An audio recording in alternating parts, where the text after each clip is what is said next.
Good afternoon, everyone. Thank you for this opportunity to talk to you. Hello. Ah, voilà. Bonjour. Here. Oui. Ah. Bonjour, Mister. Est-ce que vous pouvez nous évoquer, nous dire comment dire, la relation particulière professionnelle que vous avez eue avec Monsieur Marlon Brando sur deux films absolument clés du cinéma, qui sont Le Parrain et Apocalypse Now. Et puis, voilà, pour commencer, s'il vous plaît. So just for a start, we'd like to hear about your relationship with Marlon Brando. Well, of course, I was a theater student in the late 50s in New York. I went to a college that had a big specialty in theater. So the great figures of our time, whom we looked up to, of course, were Tennessee Williams and Elia Kazan and Marlon Brando and Arthur Miller. And so, you know, Marlon Brando was as much a star in sense of theater, but also, of course, in the films he was making at that time. He did all these wonderful films, so different, Viva Zapata. All the students would say, oh, did you see Brando in The Tea House of the August Moon when he played Sacchini? And so we were great admirers of him. And then when later I began to work on films, not only him, but Tennessee Williams as well. You know, I was thrilled if I could have a chance to meet. You want to translate a little bit? À la fin des années 50, j'étais simple étudiant en théâtre. J'étais dans une faculté très, très spécialisée en théâtre et Marlon Brando faisait partie de ces figures qu'on admirait au même titre que Tennessee Williams, Arthur Miller ou Elia Kazan. Et donc, c'était le nom qui circulait entre nous, jeunes étudiants fervents de théâtre et de cinéma. Et donc, c'était à celui qui avait vu les versions de Viva Zapata ou qu'il avait vu dans le rôle de Zacchini. On ne parlait que de ça. Donc, c'était les personnes qu'on rêvait de rencontrer. Donc, moi, quand je m'intéressais au théâtre et puis au cinéma, les personnes que je voulais rencontrer, c'était des personnes comme Marlon Brando.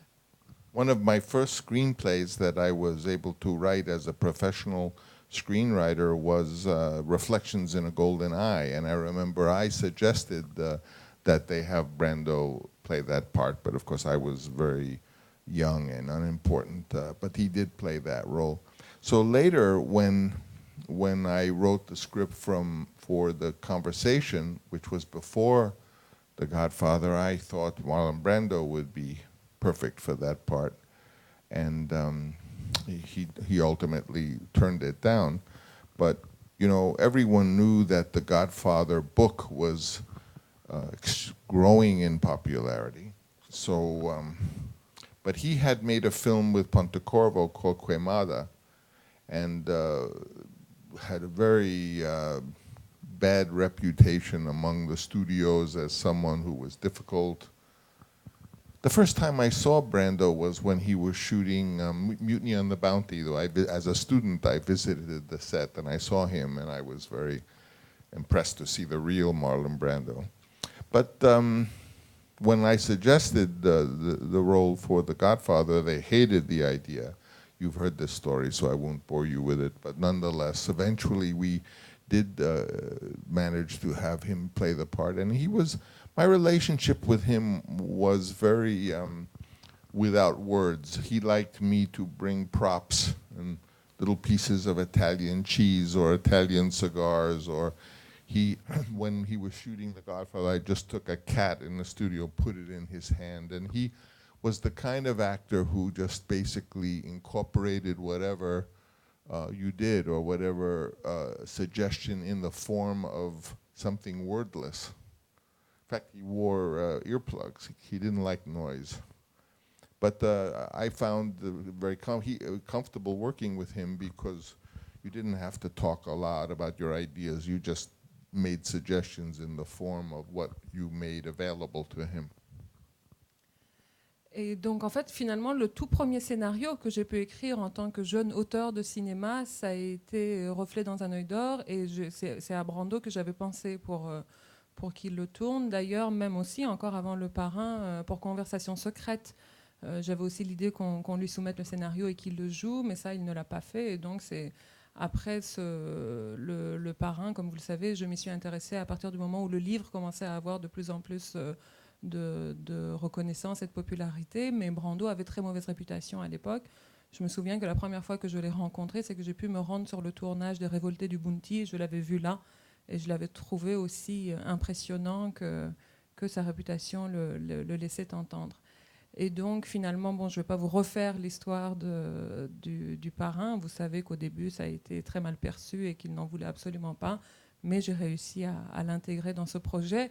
Et ça s'est fait entre nous, comme à chaque fois qu'on a travaillé ensemble, avec très peu de mots. C'était le type d'acteur qui... J'arrivais à correspondre à son attente pendant un tournage, c'est-à-dire à faire les choses de façon très, très tacite et très sous-entendu, tout simplement en lui apportant quelques accessoires, en lui apportant des petits morceaux de fromage italien ou des cigares italiens, ou en lui mettant un chat entre les mains pour une scène. Et c'était ce qu'il voulait. En fait, ce qu'on ne sait pas, c'est qu'il venait sur le tournage avec des boules caisses. Donc, ça ne l'intéressait pas qu'on le baratine beaucoup, et moi, je m'y tenais. Ça me convenait aussi d'arriver à travailler ensemble sans avoir trop de choses à se dire. Autre question ? Vous m'entendez ? Oui. Bonjour, Monsieur Coppola. J'aimerais vous poser une question assez simple, mais avant, j'aimerais vous offrir un petit cadeau. Est-ce que c'est possible de vous le remettre maintenant ? Can I give you a gift before asking my simple question? I don't really want a gift, but C'est pas J'aimerais grand-chose. plutôt if it's a attendre votre gift that's a question. bottle of cognac or Calvados, Non. okay. But if it's a gift that's a book or a film or Non, c'est rien tout ça. C'est juste un petit présent pour vous remercier d'avoir fait le Parrain 2. Parce que c'est un film que j'apprécie beaucoup. C'est possible ? Peut-être après la rencontre, mais parce que là, nous en sommes aux questions. Posez votre question. Alors ma question, elle est simple. Moi, je suis un jeune producteur depuis 2 ans maintenant. Et j'ai beaucoup de mal en France à proposer mes projets. Donc je voudrais savoir si en Amérique, c'est un peu plus simple, quand on démarre du bas, de pouvoir faire sa place dans ce milieu-là. Yeah, it probably is no more easy, probably less easy than to be in France, because in France at least you have a Ministry of Culture, you have various kinds of subsidy or plans that honor European citizenship. In the United States there are no subsidies, there is no minister, there is no secretary of culture, there is no secretary of anything useful regarding culture or art. So I would assume that it is harder in the United States to be a young filmmaker, producer, than it is in Europe.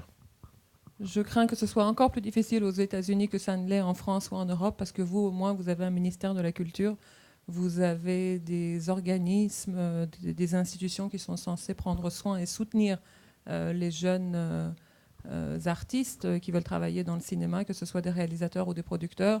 Nous, dans notre pays, nous n'avons même pas un sous-secrétariat dédié aux questions culturelles. Donc, c'est certainement plus dur encore. Oui, non, mais ça, je comprends bien, mais je vais vous donner un exemple, que ce que vous dites, c'est faux. J'ai voulu participer au Festival de Cannes l'année dernière. J'ai demandé une accréditation, on me l'a refusée parce que je n'avais pas de référence. J'ai écrit au ministère de la Culture, et il m'a répondu qu'il n'était pas chargé de ça. Donc, à vrai dire, il y a une contradiction à ce niveau-là. Yeah, but at least there's a ministry to tell you that you can't do it. In the United States, you can't do it, and there's no one even who tells you you can't do it. Mais au moins, vous avez un ministère qui vous dit on ne s'en charge pas. Nous, on n'a personne qui nous dise qu'il ne s'en occupe pas. Autre question, madame ? Bonjour. Bonjour. Tout à l'heure, vous nous aviez dit que vous rêviez de rencontrer Marlon Brando. Comprenez-vous aujourd'hui que ce soit vous qui fassiez l'objet de rêves ?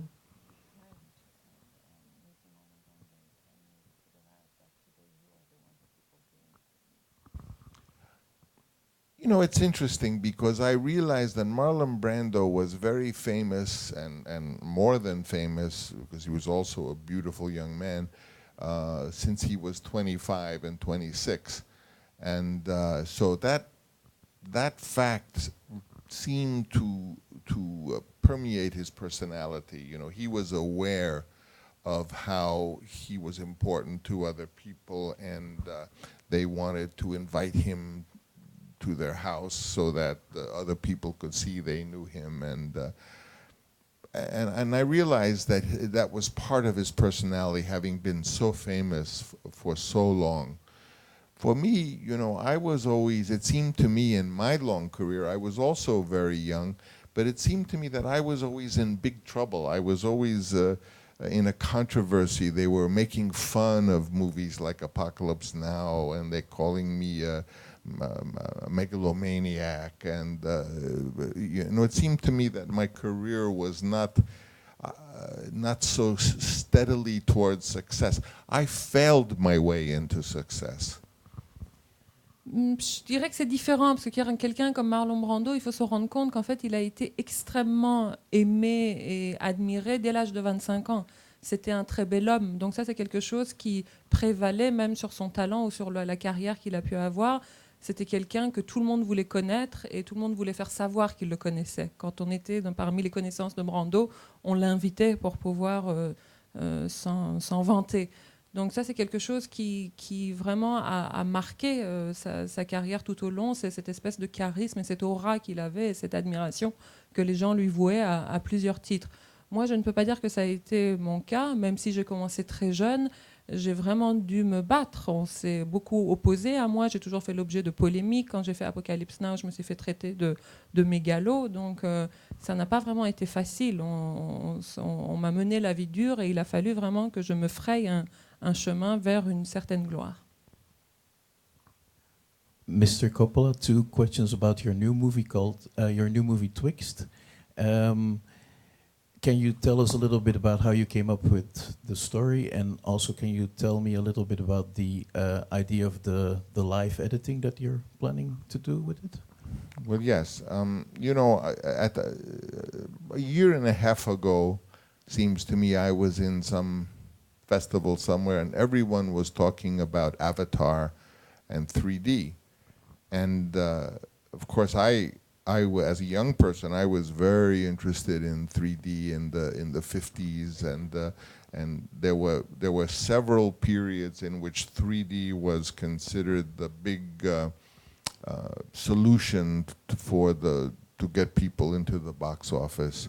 And yet it never happened. I know even Hitchcock made a film in 3D in one of those periods, I think Dial M for Murder, and it was never shown in 3D. So I said, you know, the cinema has a lot up its sleeve.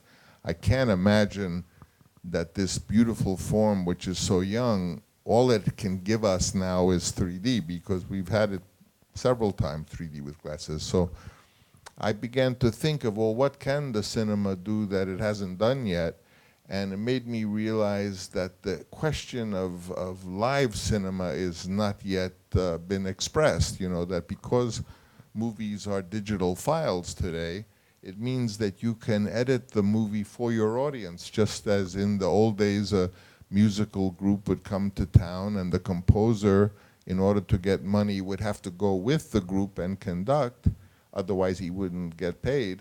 So I began to think that perhaps one of the future directions of cinema that could be really interesting is live performance, because, you know, the art has been sort of recorded or dead since 1830, when the photograph was invented, and the musical record and the movies projecting. But it's essentially not. It's essentially a recording. It's not real. And today, I notice also in the theater that I have rarely gone to see a play that doesn't use a projection or close-ups or some imagery. So it seems to me the theater is trying to become like the cinema, and maybe the cinema might start to try to come like theater, and the two will join into a form that is alive. So I find it interesting to think about cinema as something that can be performed for the audience. If I were here and showing my film, I could present it to you like a conductor of an opera, and make it a unique experience every night. So that was an idea behind my mind. But the film Twixt is a archaic word that means between a dream and waking, between day and night, between you know, good and evil. We are often between. And it's a story that came to me in the tradition of Gothic romance, like Hawthorne or the great Edgar Allan Poe, whom the French saved, because he would not have been known had it not been for Baudelaire. But it's something I did. It's an unusual film. It doesn't fall into an easy category. It's part Gothic romance. It's part personal film, and it's part Roger Corman, low-budget production, but not really, because it didn't turn out to be low-budget or look below budget. Any rate, it was just a film that I've made, and I'm anxious to present it to the public. I think I like it. I like the film. I find it very unusual. En fait, cette idée à propos de Twixt, mon dernier film, d'en faire une sorte de spectacle vivant, m'est venue il y a 1 an et demi, quand j'étais dans je ne sais quel festival, et où il n'était question d'une chose, c'était d'Avatar et la 3D, que la grande nouveauté du cinéma, ce qui allait révolutionner le cinéma moderne, c'était la 3D. Et moi, cet enthousiasme me laissait un peu sceptique, parce que je me souviens que depuis que j'étais jeune, depuis les années 50, il était question que la 3D soit la solution qui va ramener les gens dans les salles de cinéma. Je me souviens que même Hitchcock a tourné une version en 3D du Crime était presque parfait, et que finalement, il ne l'a même pas montré. Ça n'a jamais été la révolution qui était annoncée. Et donc, j'ai du mal à croire qu'aujourd'hui encore, ça va apporter une dimension complètement nouvelle et fraîche et absolument inédite dans le cinéma mondial. Et moi, ce que je me disais finalement, ce qui peut-être, là où on peut vraiment avoir un nouvel usage de la technologie moderne dans le cinéma, puisqu'aujourd'hui les films ne sont plus sur pellicule, mais sont en numérique, il est possible de rapprocher du cinéma d'autres formes d'art, de l'art vivant comme de la musique et comme du théâtre, et de proposer en fait une sorte de montage direct qui fasse que le réalisateur, de même que le faisaient les compositeurs à l'époque où ils accompagnaient les orchestres pour finalement exercer leur travail. Ils étaient là et ils étaient les chefs d'orchestre du morceau qu'ils avaient eux-mêmes composé pour pouvoir vivre de leur travail. Il faudrait aussi peut-être que les réalisateurs aussi accompagnent leurs films et en donnent une version qui, à chaque soir, est jouée de façon vivante devant la salle. Et donc ça, c'était l'idée que j'avais derrière la tête quand je me suis approchée de ce projet Twixt. Twixt, il se trouve que c'est un mot ancien qui est dans l'idée d'entre-deux. C'est entre le jour et la nuit, c'est entre le rêve et la réalité, entre le bien et le mal. Et cette zone d'ombre entre deux m'a inspirée, et j'ai voulu en faire une œuvre dans la tradition gothique, mais c'est tout simplement se rapprocher de quelqu'un comme Edgar Allan Poe, qui n'a été sauvé et reconnu que grâce à la tradition française et grâce à l'inspiration qu'il a donnée à un poète comme Baudelaire. Et donc ça s'inscrit dans cette tradition gothique, mais c'est aussi un petit film comme j'aime les faire, j'aime l'histoire, et c'est aussi un film à petit budget de Roger Corman, même si ça n'a pas été le cas, ça devait l'être à l'origine, et ça n'est pas vraiment ça, mais en tout cas c'est un film auquel je suis attachée et que je suis assez impatient de pouvoir présenter. Brava.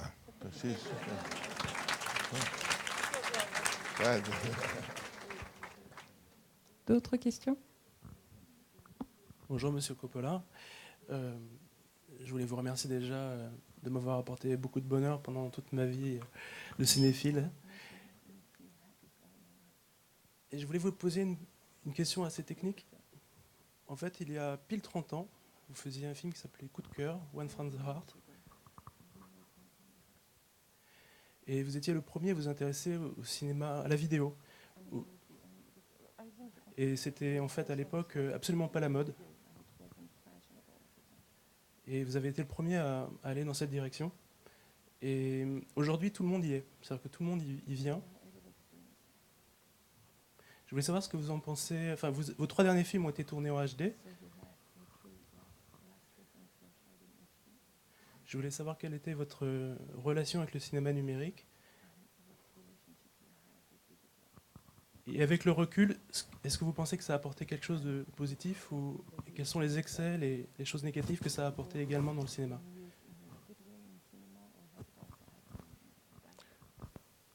Well, you know, my daughter Sophia will not make a film unless it's on real film.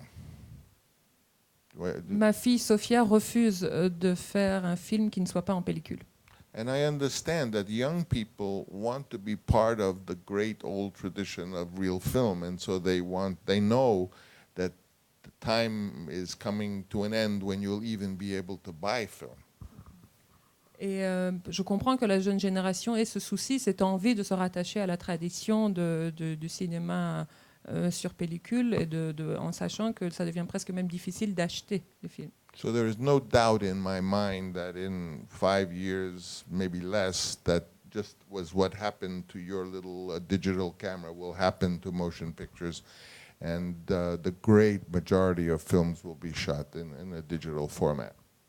Et donc je sais bien que l'évolution qu'il y a eu dans la photo va aussi suivre le même cours pour le cinéma, et que dans à peine 5 ou 10 ans, tous les films seront tournés en numérique. No matter how sad that is, it's I think what's happening. But for me, since I'm old, I want to learn about the digital format. So all my films are made in the last 3 films, and everything I do probably will be made in the new technology, which is improving every day by enormous proportions.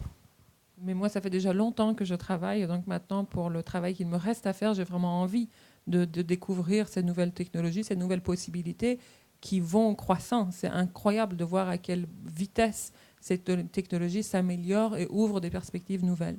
The great German camera manufacturer Aeroflex makes now the desired digital camera called the Alexa, and the president said, well, we make now maybe 200-300 cameras a year. And I said, well, how many of the film cameras do you make? And he says, none. Et même Aeroflex a dit que maintenant, eux faisaient aussi des caméras digitales et plus numériques, et plus ça va. Et je leur ai posé la question au président est-ce que vous ferez aussi des caméras pour des films? Et il a dit plus du tout. But of course, you can still buy an Aeroflex camera. There are many, and they have the parts to make some if someone wants to buy one. You know, the transition from photochemical film to digital film is a very significant transfer, because it moves us from a mechanical assemblage of shots into composition of imagery. In other words, it's for the first time the cinema has become like its great friend music, where you can compose with image the same way you compose with harmony and the spatial aspects of music. So it's a big difference. It will have profound implications on what the actual cinematic expression can become. It's like discovery of a new basis of which audio and image can be put together. It's remarkable. Même s'il reste bien sûr possible d'acheter encore des Aeroflex, même en pièces détachées. Mais ce qu'il faut savoir, c'est que la transition, le passage en fait du travail du 35 mm à ce qui est devenu aujourd'hui la réalisation de films avec les images numériques, c'est vraiment la méthode de travail et l'esprit dans lequel on travaille s'est complètement transformé, puisqu'on est passé d'une juxtaposition mécanique de plans qui sont tournés à une composition qui rend le travail beaucoup plus proche de cet art sœur du cinéma qu'est la musique, où on compose véritablement. Il s'agit de travailler sur des harmonies, sur des enchaînements d'harmonies qui permettent vraiment d'être dans un maniement beaucoup plus profond de la matière, dans une articulation entre l'image et le son. So in truth, we are on a verge of a beautiful new period of evolution of cinema, and the only thing that's holding it back are the business interests who hold everything back in the world that they don't own and profit on, because cinema makes money, and therefore the people who control the money-making aspect of cinema don't want it to be free, don't want it to change, because they don't know what that will mean for their businesses. Donc je pense qu'on est vraiment à l'aube d'une période extraordinaire, très très belle et très puissante de l'évolution de l'art cinématographique. Et comme toujours, ce qui empêche que l'avènement de cette révolution fondamentale, comme toujours, ce sont les intérêts commerciaux, parce que ceux qui détiennent les capitaux et ceux qui ont ce souci de l'évolution financière et commerciale ont peur d'une évolution trop rapide et d'une libération des moyens, puisque cela équivaudrait à leur perte de contrôle. D'autres questions? Oui, ici. Je voulais savoir si, ici, just in front of you, just there. Hello. Je voulais savoir si vous avez conscience de l'impact sur l'inconscient collectif de vos images.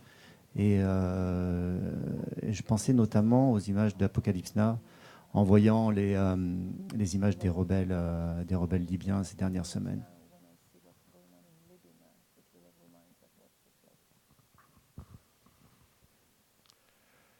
You know, I'm a very shy person, and I don't like to be, I don't feel comfortable to be too important.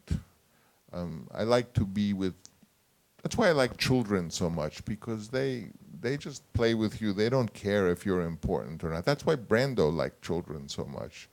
So it's hard for me to think of myself as having, you know, done more than make these movies in the past. But of course I understand how when you make a film, it influences way beyond what you think and you can possibly digest, you know. So the imagery of one of the problems to make an anti-war film is that the imagery of war films is pro-war, because it makes it look exciting and it makes it look thrilling. To make a real anti-war film, it would have to be the story of a family in Libya or in Iraq that is just not having any, you know, they're getting ready for the marriage of the daughter, and they're managing to get some food for the thing, and nothing bad happens. That would be an anti-war film, you know. But when you start shooting people and they start dying, it tends to be promote the imagery of violence and war. So to make a really anti-war film, it would have to be a peaceful film and a gentle film that shows beautiful things without the thrill of violence. Il se trouve que je suis quelqu'un de plutôt timide et j'ai envie d'être à l'écart. J'aime pas tellement être mise en avant. C'est peut-être pour ça que j'adore les enfants. Et à propos, Marlon Brando aussi adorait les enfants pour ça, parce qu'ils viennent jouer avec vous, ils se fichent un peu de savoir qui vous êtes en dehors du moment que vous passez avec eux. Et donc, j'ai pas envie de me dire que ce que j'ai fait, quelque chose qui a une certaine importance au-delà du fait des films auxquels je me suis adonnée. C'est peut-être pas à moi de m'en rendre compte, même si évidemment, je suppose que quelque chose vous échappe quand vous faites des films. Ça a un impact qui va au-delà de ce qu'on peut concevoir préalablement, mais aussi de ce qu'on est capable de digérer soi-même a posteriori. Et c'est tout le problème de vouloir faire un film qui soit contre la guerre, c'est qu'à partir du moment où vous mettez en scène la guerre, vous faites l'éloge de la guerre, vous faites l'éloge de la violence. Les images en elles-mêmes ont une force, un pouvoir d'attraction. Du moment qu'on voit des personnes sur lesquelles des personnes qui se font tirer dessus, des personnes qui meurent, des personnes qui saignent, il y a quelque chose de cette imagerie qui exerce une fascination à laquelle on ne peut pas échapper. Peut-être le seul moyen de faire un film qui soit à proprement parler anti-guerre, ça serait de montrer une famille en Libye ou en Irak qui essaye de marier leur fille et qui se donne du mal pour réunir les moyens nécessaires pour le faire. Quelque chose qui n'a rien à voir avec la guerre, quelque chose d'absolument paisible, d'absolument doux, qui n'entre pas dans le domaine de la guerre. Parce que si vous touchez à la guerre, vous la valorisez plus que vous arrivez à lutter contre elle. Oui. How has French cinema influenced your career? And now that you have a daughter living in France, and there's a very interesting tax credit incentive to come film in France for foreign shoots, do you have any interest in collaborating with anyone in France or making a film there? Est-ce que le cinéma français vous a influencé de quelle façon, par quel moyen? Et puisqu'aujourd'hui votre fille vit en France et qu'il y a ces avantages fiscaux à travailler en France pour des réalisateurs étrangers, est-ce que vous envisageriez de travailler en France? Well, my generation was in a wonderful and unique situation in that in the late 50s, we still had the greatness of the Hollywood studio system examples and the wonderful filmmakers, King Vidor and William Wyler and, this long list of Billy Wilder, all this great Hollywood tradition and the studio film. And at the same time, we had the new influence of the world cinema coming at the same time, and we had the films from France, of filmmakers, the new wave, and we had the great Italian films from the post-war period. We had the films from Scandinavia, Bergman and Carl Theodor Dreyer, and we had the unbelievable Japanese tradition. So we were sandwiched between the American studio system, which was a great tradition and influenced the world, but also the films of Europe and Japan, and so we were doubly exhilarated and excited, and wanted to do both. Wanted to be filmmakers as you had in France. And yet, and with so free in subject matter and so free in form, and yet at the same time we were part of American tradition. So I feel all of the people my age benefited from this double influence. In terms of today, still it's the independent film that's the cinema. It's certainly not the commercial cinema, because the commercial cinema makes the movies over and over and over. It's the same movie, or either it's a sequel and it really is the same movie, or even if they don't call it a sequel, it's still the same movie. It's the action hero movie. It's the 2-3 types. There's no longer drama. There's no longer any diversity in the big independent cinema, the action films. But there is a wonderful tradition around the world. United States, certainly I know better, but you have young filmmakers like David Russell and Paul Thomas Anderson and Wes Anderson and Woody Allen, young filmmaker, and Steven Soderbergh, young film. So we have still this great tradition of independence, despite the fact that there's no money in it and it's hard, and some people like Steven Soderbergh have managed to make a big commercial success, and then he makes 3 films the way he wants to. So you really have to be very clever to be an independent filmmaker, and even in Europe with the subsidies, which the young man expressed frustration that he can't get at, but there are some European subsidies, certainly in France. France, is the world's most enthusiastic audience. Paris is an audience that really loves movies and goes and pays to go. So you should be very proud of that. But my daughter wants to be a personal filmmaker, and any way they can do it through whatever method, subsidy or. In my case, I found it easier to make money and be my own patron than it is to go with your hat and beg to make a film, which is what they want you to do. So yes, I was extremely grateful for the influence of the world cinema, and I am so proud of my daughter and my children and my grandchildren and my family for keeping in the tradition of making real personal filmmaking and not just trying to get rich making action films.